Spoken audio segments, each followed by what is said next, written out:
The SSL pending error on Shopify occurs when your store's SSL certificate is still being processed or is not properly configured. SSL certificates are crucial for securing your website and enabling HTTPS, which ensures safe transactions and data protection.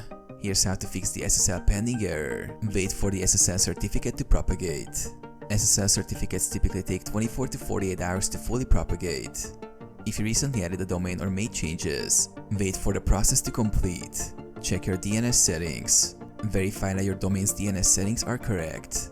Ensure your A record is pointing to Shopify's IP address and the CM record is pointing to your Shopify domain. Clear your cache and browser history.